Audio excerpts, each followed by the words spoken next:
Good afternoon, everybody, and welcome to another question and answer webinar of the PBC Foundation. Welcome wherever you are in the world. And today is hosted by our CEO, Collette Thain, as usual. And today's guest medic is Professor James Neuberger. So hopefully you will enjoy the session, and I will catch up with you later. Thank you, Alan. Thank you. Hello, James. Good afternoon. Nice to see you. Thank you for doing 2 weeks in a row as well. It's very, very kind of you. So now, James, I've had a list of questions, and I think Linda has sent them to you too. I'm a bit concerned that this is, wandering way off beaming into medical advice. So, and as you know, and maybe people out there don't realise, and good afternoon, everybody, we can only give medical information and not medical advice. So we'll do our very, very best to answer the queries you've brought to us, but we have to do it within the confines of what we are allowed to do legally, if that's okay. Is that fair, James? Are we happy with that? That's great. Yeah. Good, good. Okay, so I'm going to start off, and this lady has said that she was tested positive for AMA and ANA, and so was put on Ursodol or Urso anyway. She was tested again sometime later, and she had neither. I think that we're in America here. She had neither, so the doctor has suggested she comes off Ursodol. And then she says she's going for further tests in March next year. But she doesn't want to come off Urso. She goes on to say her first FibroScan was 11.5, the second was 11.8.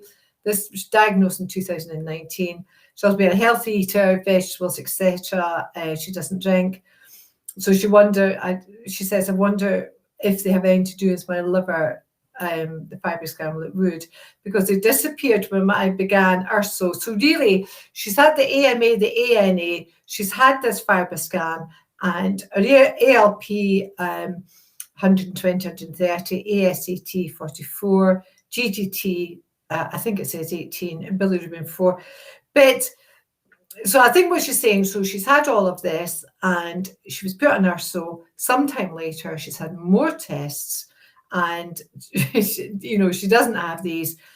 She's been told to come off the Urso. Do you think she could? Now that is a leading question, but I'll leave you to answer what you think you can, James. Right. I mean, as Collette said at the beginning, for various reasons, we can give information, we can't give advice. The reason why we don't give advice is because we don't know all the details, we don't have us, and if you're going to give advice, you need to know a lot more about the individual. So it's hazardous to the patient, to the person asking the question, because the advice has to be tailored to the individual. What I would say is two things. One is anti-mitochondrial antibody testing is done in various ways, and we do see levels fluctuate. They do vary, and that's partly because it varies probably in the normal individual with PBC, and partly because the tests are not 100% reproducible. So if you take the same sample, split it 3 ways, you may get slightly different readings. The second point I'd make is that on treatment, anti-mitochondrial antibody titers often fall and sometimes become negative. Now, the way anti-mitochondrial antibodies are reported at the AMA are usually, if the AMA titer is less than 1 in 40, it's often reported as negative. So the anti-mitochondrial antibodies may be present, but at very low titer. So I think the thing is to discuss with your doctor whether the diagnosis was incorrect, which I think may be unlikely if you're AMA positive, and if you had abnormal liver function tests, and the fact they become negative on treatment, to my mind, does not necessarily imply the PBC is being cured.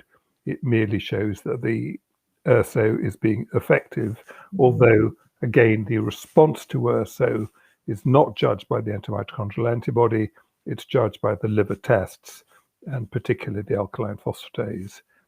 The FibroScan result of 11.5 is abnormal. It is elevated, suggesting there was some scarring, although you can get high levels in other conditions. And it could be the PBC, but obviously it could be the other factors. So I think what I would suggest is you go back to your doctor, ask him or her whether the change in the antimitochondrial antibody titer reflects potentially the impact of URSO. And if they were convinced you have PBC, then the normal advice is to continue with the URSO, not stop it. And were you to stop it, then you could see whether the antimitochondrial antibodies come back, and that would again be helpful in the management. But all I would say is that it's well recognized that during treatment with URSO, AMA can fall in titer and indeed be reported as negative. And I would also ask the doctor, why is the FibroScan result abnormal if it's not due to PBC? Yeah, and that's absolutely perfect, James. And I think as well, there's an implication here. It doesn't actually say directly, it's an implication you may be seeing a third doctor. So do be mindful of going around. I know it's what people do more overseas than here, but do be careful, because how do you know whose opinion that you're going to listen to? And I think James has made a very important point. There's raised numbers here and they need to be explained. So I hope you find that helpful. I'm going on the screen here now, James. I've got a bit of sympathy for Jane here. She says, I used to take HRT to stop the night sweats, but since diagnosed, I stopped. But is this something I take again?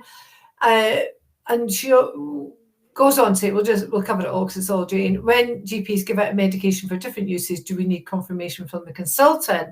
As my GP didn't seem to know much about PBC. It was a very, very good question. And we can't expect GPs to know everything, of course. And then she says she's unable to sleep. Is there anything I can take? And I'll come to that bit at the end. But I think these are really good questions, James, what Jane is asking.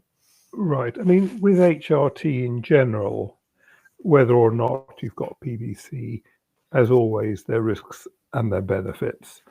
And whether HRT is suitable for you, whether it's something that you should take long term, is something that you need to discuss with your GP. Whether the decision is affected by having PBC, in general, there may be slightly increased risks depending on the stage of the PBC, but in the majority of cases, if HRT is indicated, then it's usually safe in most people with PBC.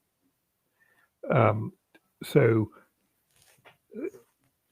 HRT, like all other interventions, has risks as well as benefits.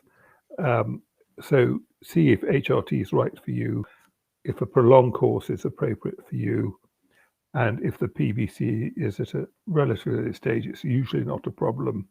But if you have concerns, discuss it with your doctor or with your liver specialist. And remember that in most cases, most people with PBC, drug metabolism is pretty much normal. So it's usually not a problem. But if in doubt, check. If your own doctor doesn't know, check with your hepatologist, because they should be able to advise you.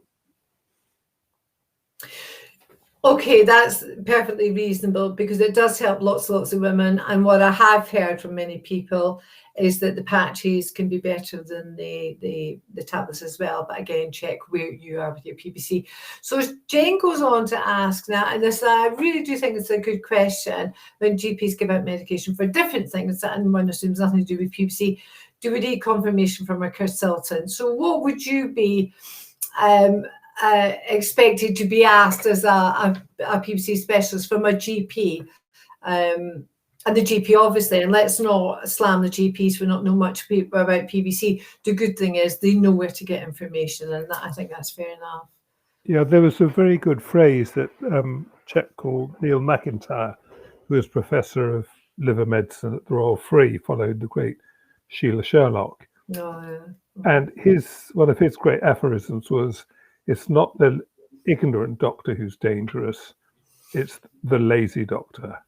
Because and that's absolutely right. If you're ignorant of things, find out. And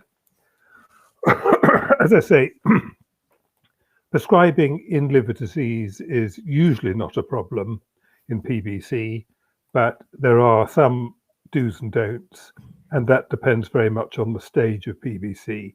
If you're non-cirrhotic and not jaundiced, then generally all medications are fine, but always check. If you've got cirrhosis or advanced liver disease, then you have to be careful with quite a lot of medication.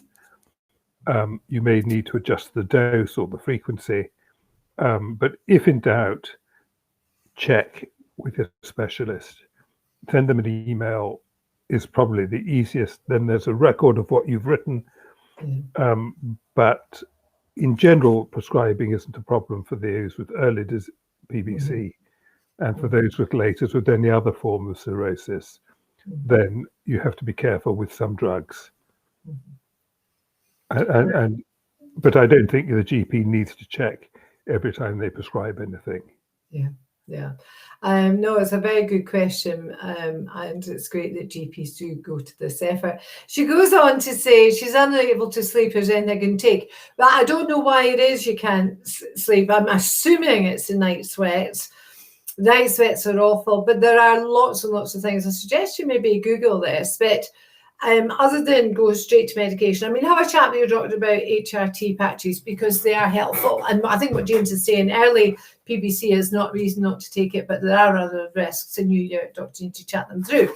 But, open windows, you can get cool pillows, get rid of any nylon or man-made fabrics. Cotton is what you need to have a cotton bedding. It is near 100% if possible. And look at, changing. I don't know if you have a duvet. I at one point went down to one tog and it was still too hot. And I just ended up with a cotton sheet and I got sleeping again. It was fine.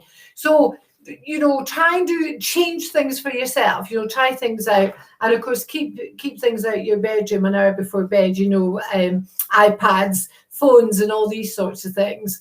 And keep well hydrated as well, because sweating a lot and not being hydrated can make you feel a bit poorly.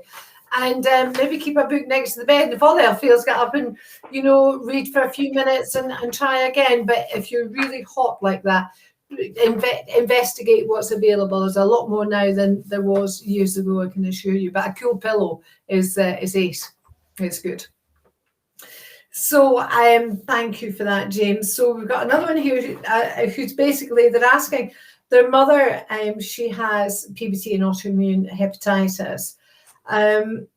But all of a sudden she's had very, very prolonged menstrual bleeding.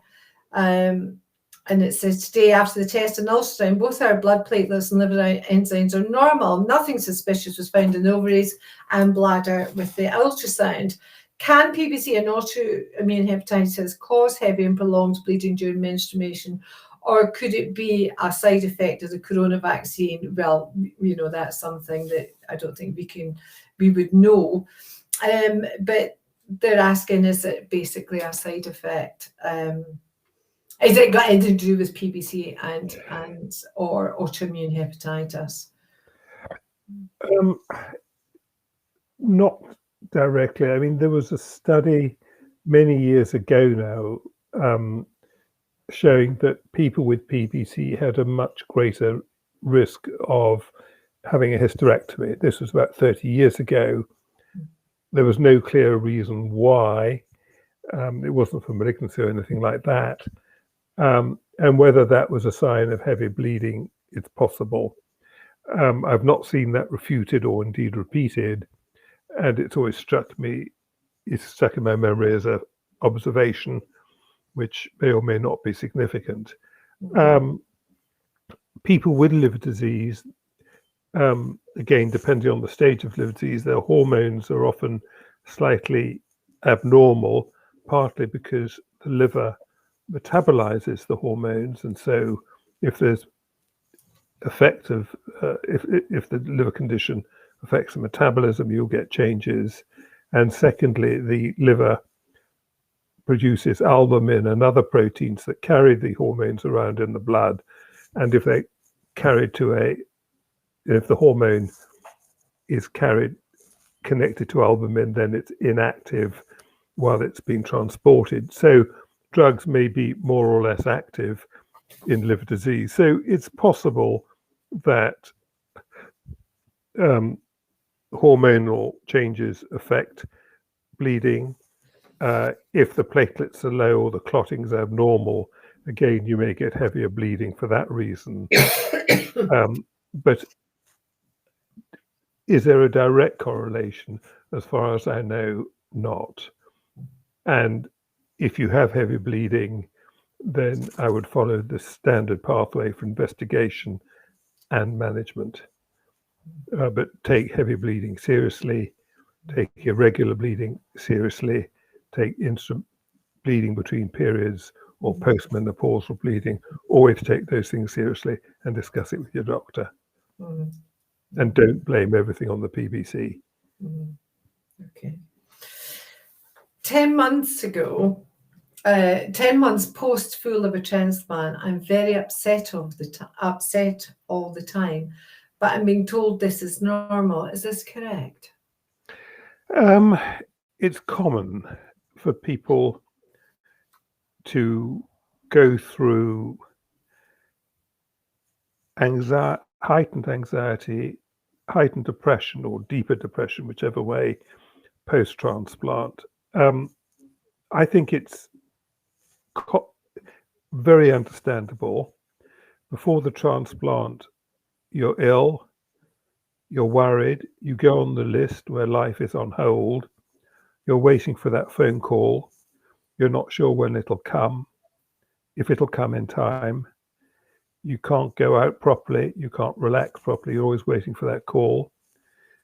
When you have the transplant, you go to the anesthetic, most people are anxious that it won't wake up for whatever reason. You undergo enormous change. Medically, things are very intensive for a few weeks, and then things gradually loosen. And from my experience, people in the first few weeks, everything's happening very fast. You don't have time to think what's happening. You are just living for the moment. You're not in control of things. Things are happening to you. You're on an awful lot of drugs. And then after 2 or 3 months, if all goes well, everything starts to relax. You go home, you start to take control over your life again. And the worst that happens, and this is, I think, the problem, is you start to think. And people start to reflect on what's happened to them, and all the uncertainty, the anxiety, the stress, the discomfort, the pain, the loss of dignity. When you're in a hospital connected to tubes, you're being washed, you lose your dignity, you lose yourself, the control over your life. All that is taken away from you, and for very good reasons, admittedly. But and as you start to recover, then you start to think. I think the body starts to get back into normal. And several years ago, we did a study looking at people post-transplant, following them up, and we confirmed what my clinical impression was, and others, is that anxiety and depression is very common, usually in the second 6 months.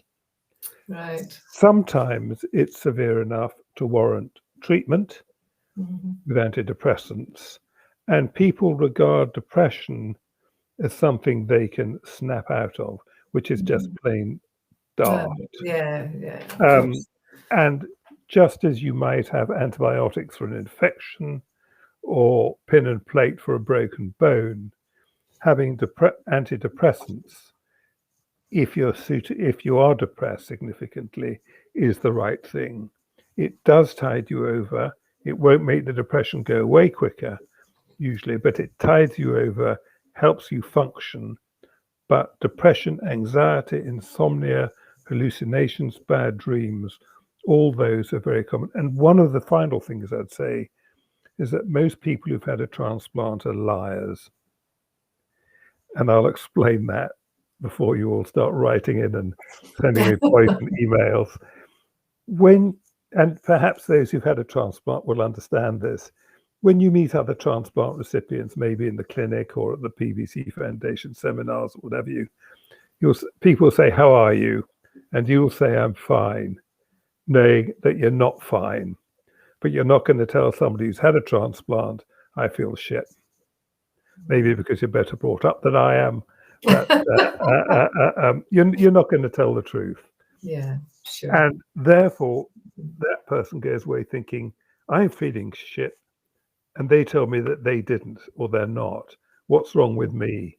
Yeah. Whereas if you'd be a bit more truthful and said, "Yes, I got very depressed, I got very weepy, I got very emotional, I had dreams about the donor, I had dreams about the operation, etc., etc."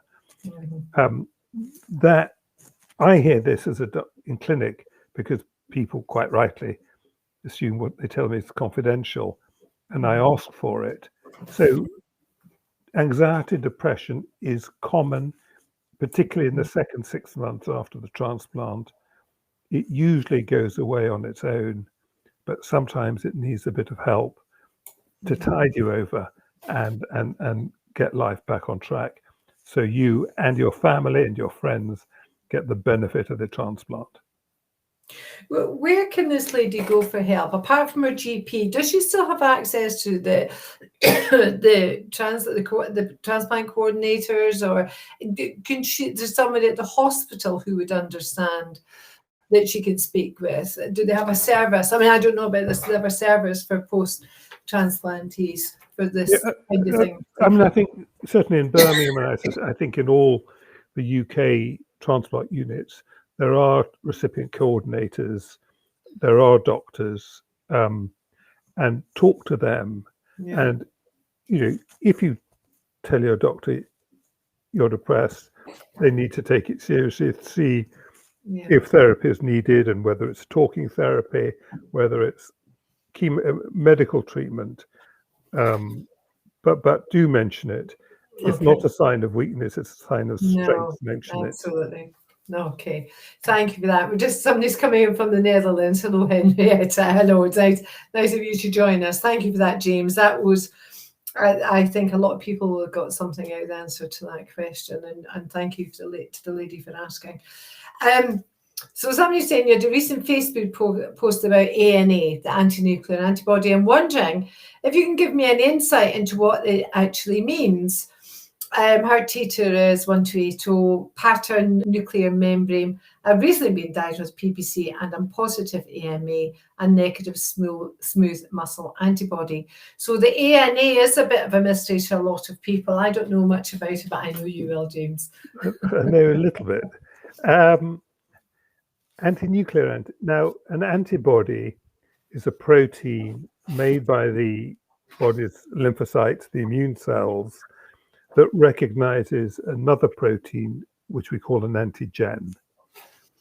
Now, these are picked up usually by immunofluorescence, which is looking at how they stain on sections in the laboratory. Anti-nuclear antibodies are a family of antibodies that react with the nucleus or components of the nucleus of the cells. Now, there's a whole family of them, and anti-nuclear antibodies can be raised in a large number of conditions. At low titer, in low amounts, they may be found in normal individuals. And particularly as you get older, anti-nuclear antibodies are often present in low titer and are of no significance. They can be markers of disease. And one of the confusions in PBC is that there are different types of anti-nuclear antibody that are found. Some are specific to PBC. These are the GP210 and the SP100. So, and they're silly names because they don't tell you anything, but there are historical reasons for that. There are other anti-nuclear antibodies that are present in many forms of liver disease and other autoimmune diseases, particularly SLE and scleroderma. And there are other antibodies that particularly are associated with autoimmune hepatitis, which is a different but other autoimmune liver disease. So the key thing is that anti-nuclear antibodies may be a sign of PBC, they may be a sign of other liver disease, they may be a sign of non-liver disease, or they may, if low titer, be normal. With anti-nuclear antibodies in autoimmune hepatitis, as you treat the autoimmune hepatitis, the anti-nuclear antibodies return to normal levels. That's not the case usually in PBC. When you treat it, levels may fall, but they don't go away. So anti-nuclear antibodies are a family of antibodies that have a lot of associations. Some are specific, some are non-specific, and they're useful guides, but they're rarely very useful or diagnostic, except in some cases, as I've mentioned. So this teacher is 1280, 1080. I don't know if that's normal or not normal. But if they're not normal, then maybe the suggestion should be she should go back to whoever gave her this information and ask some more questions then. I mean, if the diagnosis is that clearly of PBC, yeah, and there's an antibody of 1280, that's, I mean, a normal titer is less than 1 in 40. So 1280 is elevated. And again, it may just be the reflection of the PBC. So discuss it with your hepatologist. Right. But if the diagnosis is robust, there's usually not a cause for worry, but talk it through with your liver doctor and get reassurance. Excellent. I'll come back to us. I've got a nice wee question here, and I hear this a lot. So my rheumatologist consultant tested me for Sjogren's syndrome due to having dry eyes and dry mouth, and it came back negative. Now, I hear this such a lot, James. So you've got dry eyes, dry mouth, you don't have Sjogren's. So I suppose that's good news because, as you know, Sjogren's can affect joints and various things. So what do we call this then if it's not Sjogren's? It depends whether it was a blood test or measurement of the amount of secretions of eyes or saliva or whatever. If you've got PBC, to be honest, whether you've got Sjogren's as well as PBC is not terribly important. Dry eyes, again, need opticians or ophthalmologist input because that can get scarring if not treated properly. A dry mouth, again, there are other causes of dry mouth other than some tablets, for example. Just not the computer. Some tablets can cause a dry mouth. Some medications can. So whether the test is positive or not, if you've got PBC, I always ask, or I try and always ask about whether people have got dry eyes, dry mouth. I don't do a Schirmer's test. I don't do an antibody test because either way you're going to treat symptomatically. And so whether the test is positive, whether you call it Sjogren's or whatever, life's too short. Yeah. So it's really important that the right treatment for the dry eyes and dry mouth, and it is very important because this comes up a lot, by the way. And I would say to you, what I've been told, we have two sets of tears. One is when we cry or we go right in the wind, but it's the other set of tears every time you blink, you wash your eye. We have trouble with those. So the eye drops are very important for your eye health and your cleansing your eye. And if you're like me, I don't know about you, James, I like to wear a good bit of eyeliner and mascara, so eye health is very good.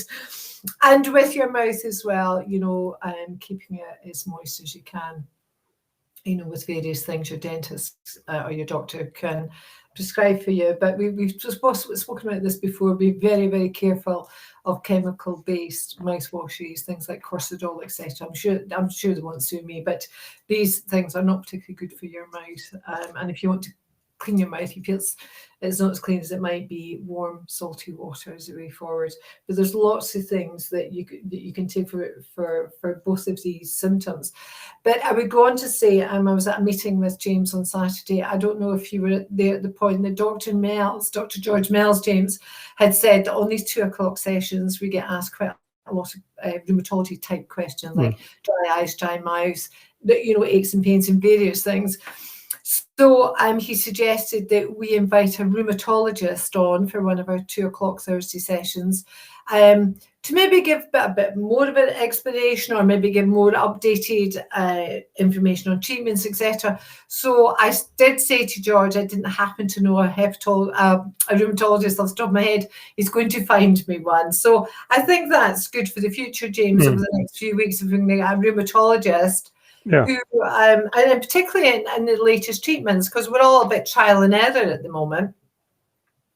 Do you agree with that? Do you think that? Yeah, I mean, rheumatology has advanced dramatically in the last 20, 30 years.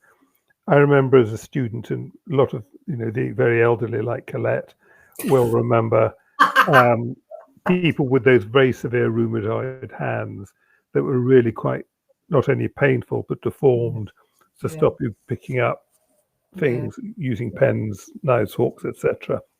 That by and large has gone, because we've got a whole variety of what we call disease modifying drugs, DMRDs, and the whole understanding of rheumatological conditions and treatment has improved enormously.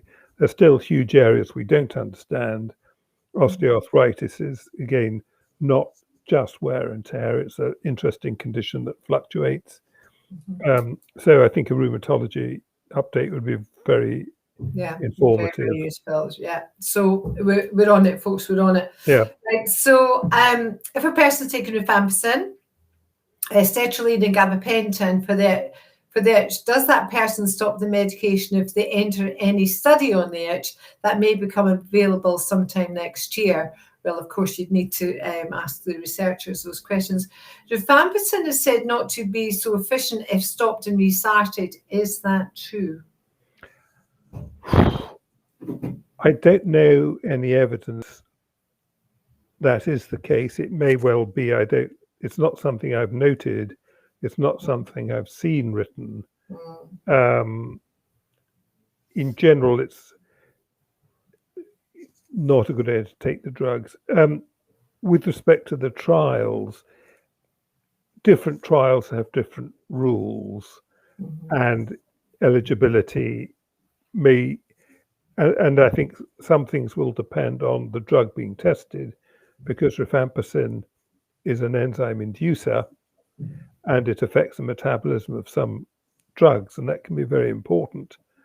So most clinical trials have very clear guidance as to, so you want a clean population when you're doing trials, and then you'll carry out in the real world. So it may be, it may not be, it depends on the trial design. But if I can just use this as a plea, that the foundation is very keen to encourage people to consider clinical trials, see if they're right for you. They're totally voluntary. You should not be in any way affected. Your treatment should be in no way affected if you decide not to take part. But do please consider, because it's the only way that we can really robustly advance the field, by testing these new drugs, seeing if they work or not. And without people contributing to those trials, we'll never advance. Absolutely, I'm 100%. And when I started 25 years ago, there was absolutely nothing. We now have a first line, we have a second line. We've got these wonderful things on the itch, and more people are doing research into the itch at the moment, and there's lots more coming down this track. So 100%. Now, there's quite a sizable paragraph here, James. I'm going to start off my remarks by saying we live in South Wales and Dr. Andrew Yeoman is one of the team members. South Walians are very close to my heart, as my husband is from South Wales.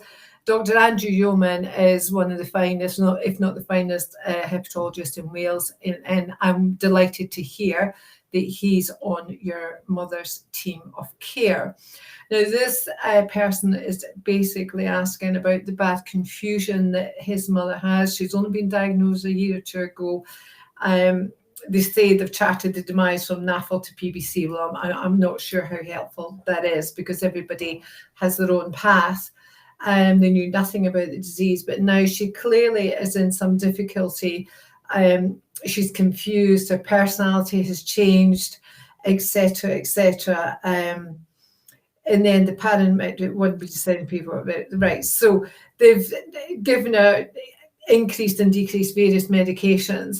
Now, James will have something to say, but what I want to say to you is this, is that Dr. Andrew Yeoman is on your team. I would contact him and ask him particular questions about your mother. We can only give general information, but you know, your mother has a team. She's not able to look after herself at the moment. Do not hesitate to contact Dr. Andrew Yeoman through the channels in the hospital. But your question about, you know, she's confused, etc. This does wander into symptoms of the PBC that will happen late stage, which maybe you want to describe briefly, James. Right. I mean, I think there's several things that you have to distinguish, and confusion has many, many causes, and it's important to try and establish. Now, confusion, again, is a term that means different things to different people at different times. There is one cause of confusion called hepatic encephalopathy, or HE.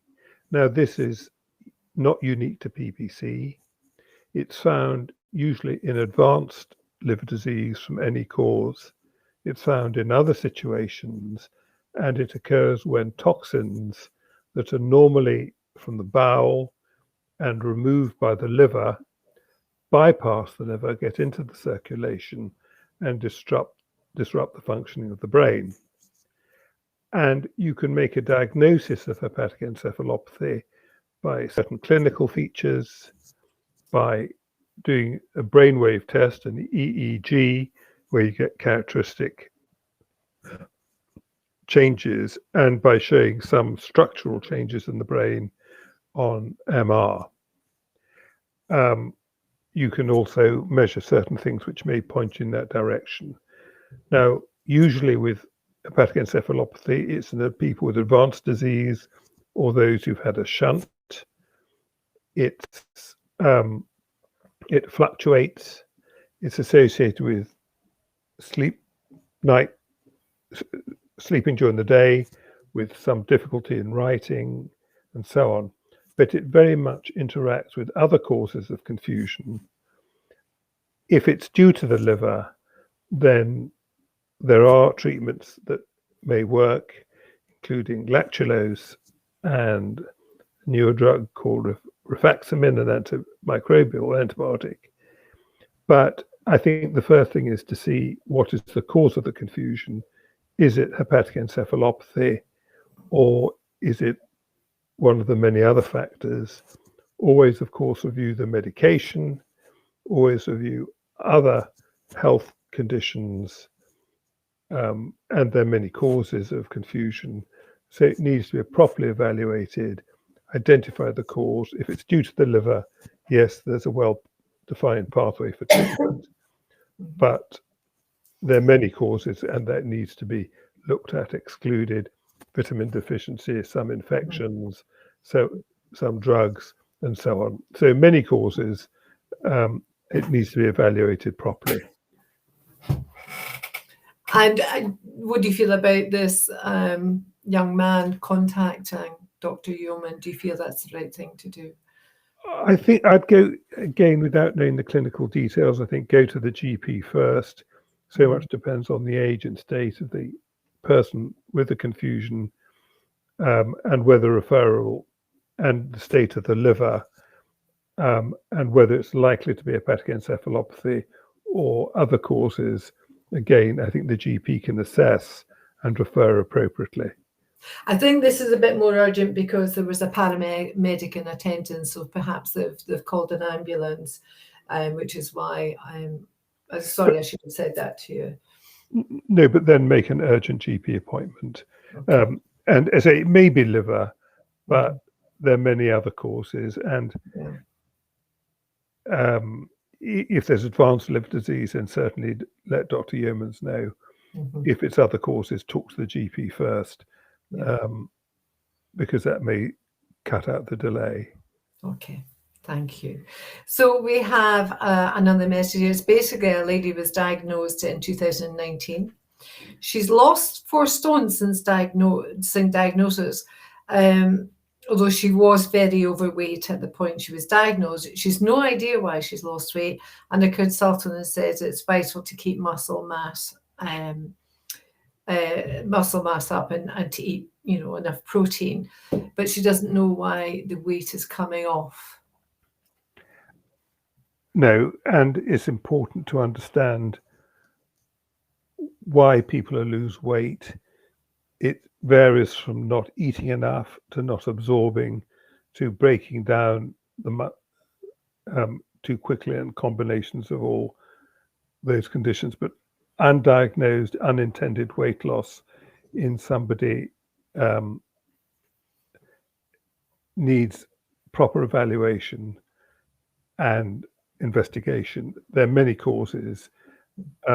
As far as maintaining protein, muscle mass, absolutely, that's fine. And there are 2 important ways. One is adequate nutrition, and the other is adequate movement. Nutrition, if there's weight loss, then you need to speak to a dietitian who can advise. And if you've got liver disease, again, there are nutritional supplements that may be helpful. They're often very difficult to take. They're unpalatable for some. Movement, again, is important. But what worries me is the unintended weight loss without a cause. Sometimes I have to say, you don't find a cause. And if it's, again, some people seem to lose a stone or 2 and then plateau, and one doesn't understand why. But continuous weight loss, unexplained, unintended, needs further investigation. And in the interim, a sensible diet, high protein if you can, plenty of movement, little, frequent and often.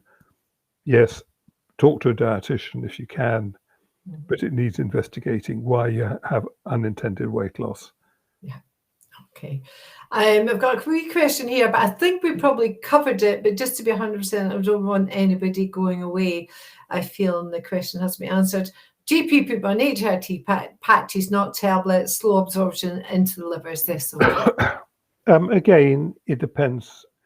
How you take the HRT depends on many clinical factors, and it depends on the state of the liver. But usually HRT by mouth is not affected by having liver disease.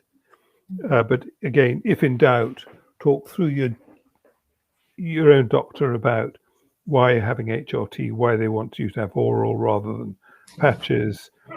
And if you have doubts because of the liver, talk to your hepatologist. But in general, people with early PBC tolerate HRT well, and you've got to look at the benefits as well as the risks. The risks are there, but they're not greatly increased by the PBC. Okay. I had an appointment yesterday to discuss me starting to take OCA. I'm a non-responder to URSO. I hope you're still taking your URSO though. As I thought, it was a normal appointment. I was not as prepared as I normally am. I've been told that to be able to take OCA, obviously of the colic acid and need to reduce my water tablets. I've been given a plan to reduce them. Do I have to stop taking them altogether? Also, will taking them make much difference? Again, it depends why you're taking the water tablets. So it's an important question, but go back to your doctor. Probably the doctor who prescribed the OCA rather than the doctor who prescribed the water tablets, because they'll know about the interaction. But a lot depends on why you're taking the water tablets in the first place. Sometimes stopping them is okay, or reducing them is okay. Sometimes it's hazardous. So if you're uncertain, contact the doctor who prescribed the OCA and explain the situation and listen to their advice. I've been having pain in my liver area. What's the best painkillers to use is one question. Is this common problem with PBC? Shall I inform my gastro? It's over the phone diagnosed this February by biopsy. I hope that you were not diagnosed biopsy if you had the AMA antibody, but that's for another time. So basically, what's the best painkillers? Is it common with PBC? And absolutely, yes, do inform your gastro. Yes, 100%. Over to you, James. Pain over the liver is common in people with PBC, and we don't really understand why. If the pain is severe, again, don't assume it's necessarily the liver that causes it. Pain in the liver area can come from the gallbladder, gallstones, muscles, ribs, spine, bowel, and so on. So again, it depends on the nature of the pain, the severity of the pain, when it's started. Did it start after the biopsy, for example? Is it getting worse? So again, you want to exclude non-hepatic causes. Most of the pain people get with PBC is a sort of dull ache. If you've had an ultrasound, that will rule out a lot of things. But I think one needs to know more about the nature, the severity, the timing of the pain before one can be confident in saying it's part of the PBC. I say usually, from talking to people with PBC, it's the pain you get with PBC is a mild ache, and it's best not to take anything because analgesia doesn't offer a great deal. If it does, that's fine. Paracetamol is usually safe up to 4 to 6 grams. That's 2 tablets 2 to 3 times a day is usually safe. But you want, again, talk to your GP, talk to your liver doctor, and see if they can establish why you've got the pain, whether it's likely to be the discomfort of PBC or whether there's something else going on. And it depends so much on the nature of the pain, the timing, the severity, trigger factors, relieving factors, and so forth. Is it worth saying that we do hear about people who have pain in the liver area, but I'm often fascinated, James, that you tell me that the liver actually can't hurt. It's the membrane surrounding the liver that holds all the nerves and various. Is that how it is? Excuse me, no, I don't have COVID, honestly. When you buy liver at the butcher's, if you remember, it's got a sort of membrane around it. That's the thing that contains the nerve fibers, or the pain nerve fibers. There are nerve fibers within the liver, but not pain fibers usually. So it's pain to the membrane, and that's why when you have hepatitis, you get pain because the liver swells, and that causes discomfort and distension of the membrane. I didn't expect you to say that there. I choked. I think most of us with PBC stopped eating liver. I'm going to go to this question that Jane's posed on the screen. She suffered with headaches before being diagnosed with PBC. Can you let me know what the maximum dosage in a day? I'm not quite sure what she means about the dosage. I mean, in general, the advice is that paracetamol up to 2 tablets 3 times a day is reasonably safe. There are caveats with that. If you have advanced liver disease, if you're taking other medications, some other medications, if you're alcoholic as well, then that may be more hazardous. But usually 2 tablets twice a day is okay. For 2 tablets 3 times a day is often okay. Non-steroidals like Brufen and ibuprofen, again, I'd be more cautious with, particularly if you've got advanced liver disease, because they can knacker the kidneys and they can damage the stomach lining. Can we go back to this a day? I mean, I've heard doctors saying, don't forget, it's a 24-hour period with paracetamol. Yes. So can we just talk a bit about that for a second, James? We'd be absolutely clear about what you mean by a day. I mean, so 2 tablets every 8 hours max. So, right. So don't take 2 tablets at 8 o'clock and 2 more tablets at 10 o'clock. Unless it's one's AM and the other's PM. Okay, and that's very important. So we've, I think, one last question for you. Actually, it's dead easy. Is cholestyramine better for the itch than gabapentin? The standard treatment for itch, the first line, is cholestyramine. It's safe, it's well tested, it's non-absorbed. It has few side effects, which are more symptomatic than anything else. And gabapentin, I think, is not usually that effective for people for itching, and it does have significant side effects. So the first line treatment for anybody with itch due to PBC is cholestyramine. Okay, and of course everybody's different. Everybody will respond in a different way. James, we've done all the questions, and we've got Jane saying thank you so much. This was really helpful. They're all good questions, Jane, and you know, it's not just about PBC, it's all the other things that we have in our lives, and the menopause, unfortunately, is one of them. So I hope you did seriously thank you for the information. So I'm just going to come back to a couple of things now. We've no more questions, and that's wonderful that we managed to finish on time for a change. Is that we have produced a survey. It's on the app. If you haven't downloaded the app, it's really important that you do. If you're struggling to do it, we'll help you at the office. But the app is personalised to you. And pharma companies are coming to us thick and fast these days to talk about questionnaires. They want information. There's nowhere else they know of where they can get so many people to... Oh, you're welcome, Henrietta. So many people responding to this, to their questions, giving them the information they need to produce things for the treatment. At the moment, the itch seems to be very fashionable, James. And this is a wonderful thing because all of you out there who suffer the itch, you know how devastating it can be. So if you are out there, you're not members, please go to our website and join. It's free, but we do ask you for donations a lot of the time. Sorry, my dog's in the background, but hey, we're working from home at the moment. And please do fill in the questionnaires. They're anonymous.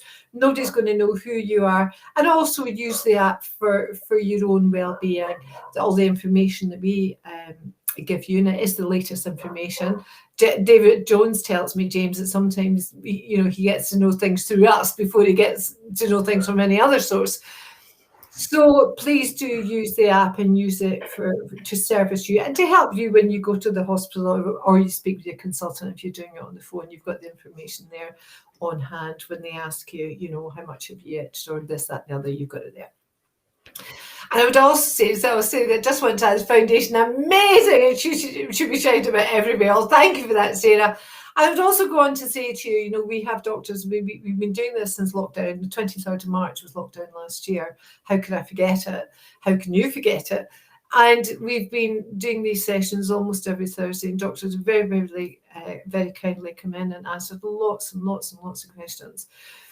And all this, we have to find the money to source all this. So please, if you can, go to our website and donate something towards the foundation, the price of a cup of coffee. How many times do you wanted to Caffè Nero or Costco and walk around with a coffee. Give it to us. We're more needy than you with a coffee, if that's all right.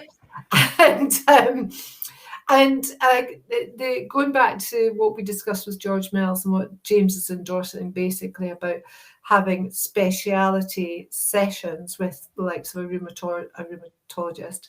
Was there anything in particular you feel that because I know somebody else mentioned menopause, maybe we should have somebody, an expert in those skills as well. But if there's anything you feel that we're not covering, we could do more of, then let us know and we'll have a look at it and we'll see if we can accommodate you. So thank you so much, James. Do you want to say anything before we close?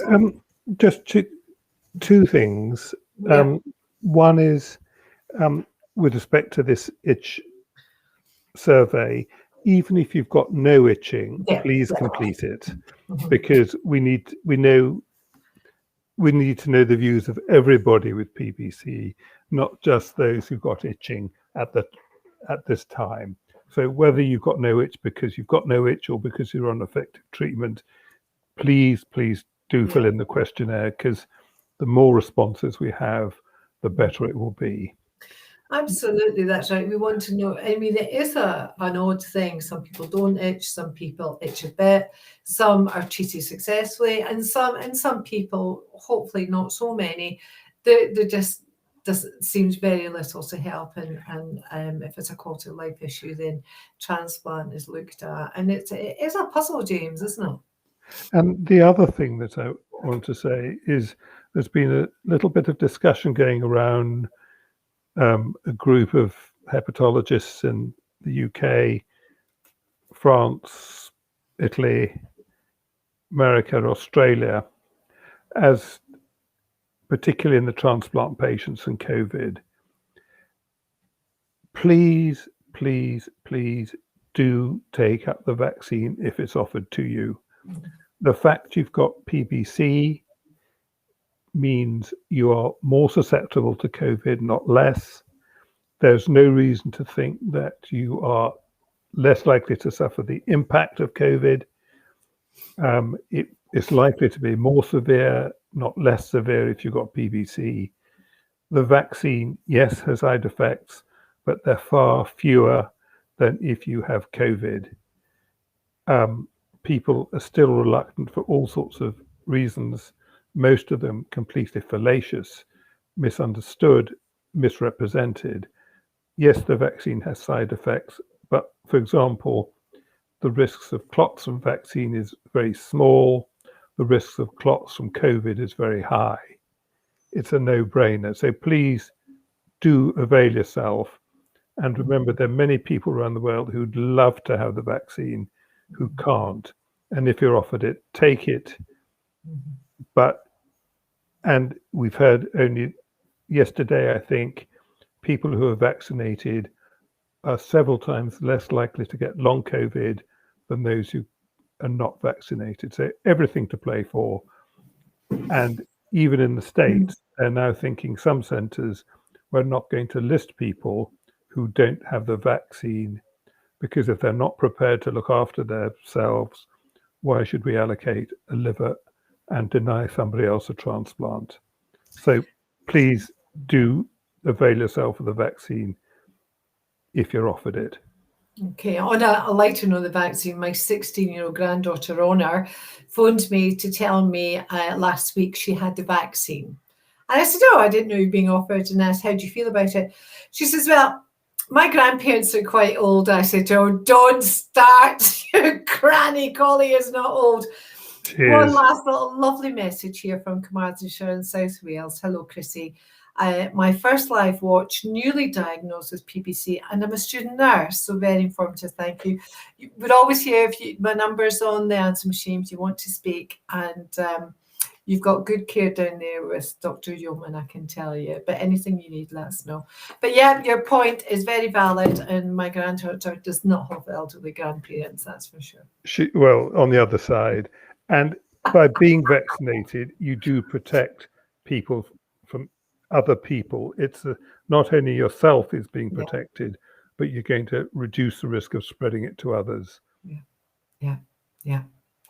James, it's been a great session. I've learned a Okay. bit today. I've had a message from our new head of education and development, Chris, saying to me, wow. So thank you, Alan. All right, Alan. Thank you, Alan, for doing all the technical work behind the Thanks. scenes. Listen, it's a pleasure, and listen, and thanks very much to you both for such an interesting and informative session. It's fantastic. And all I can say is to everybody, whether they've joined us through Click Meeting or Facebook, we provide these sessions for your benefit, and the fact that we can call on the services of such eminent people like James, Andrew Yeoman, etc. It's just brilliant. And I'll send you my bank details, James. Is that okay? Okay, thank you, Alan. Thank you, James. Thanks very much, everybody. Okay. See you with Dr. Jones next week. Bye. Thank you. Have a good Thanks week. very much. Bye to everybody.